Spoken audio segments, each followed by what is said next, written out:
জীবনে এই স্মৃতিগুলো সবসময় পাবো না বলে আজ প্রথমবার একটা মিনি ব্লগ শেয়ার করতে চলেছি।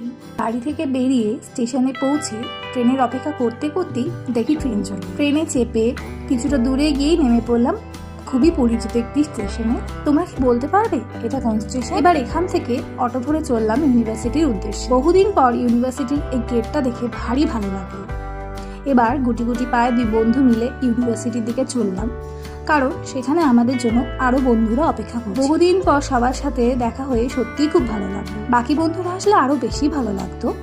আমাদের বিল্ডিং এর লিফটে ওঠার জন্য আমরা এরম ভাবে যেতেই পছন্দ করি সবসময়। লিফটের দিকে যেতেই পাহারাদার বসে আছে, তাকে উপেক্ষা করে লিফটে উঠে পড়লাম। বন্ধুরা মিলে একটু পাগলামি করে ডিপার্টমেন্টের দিকে চললাম। ডিপার্টমেন্টে কেন গেলাম তার জন্য আসছি পরের পার্ট নিয়ে। সঙ্গে থেকো, পাশে থেকো, টাটা।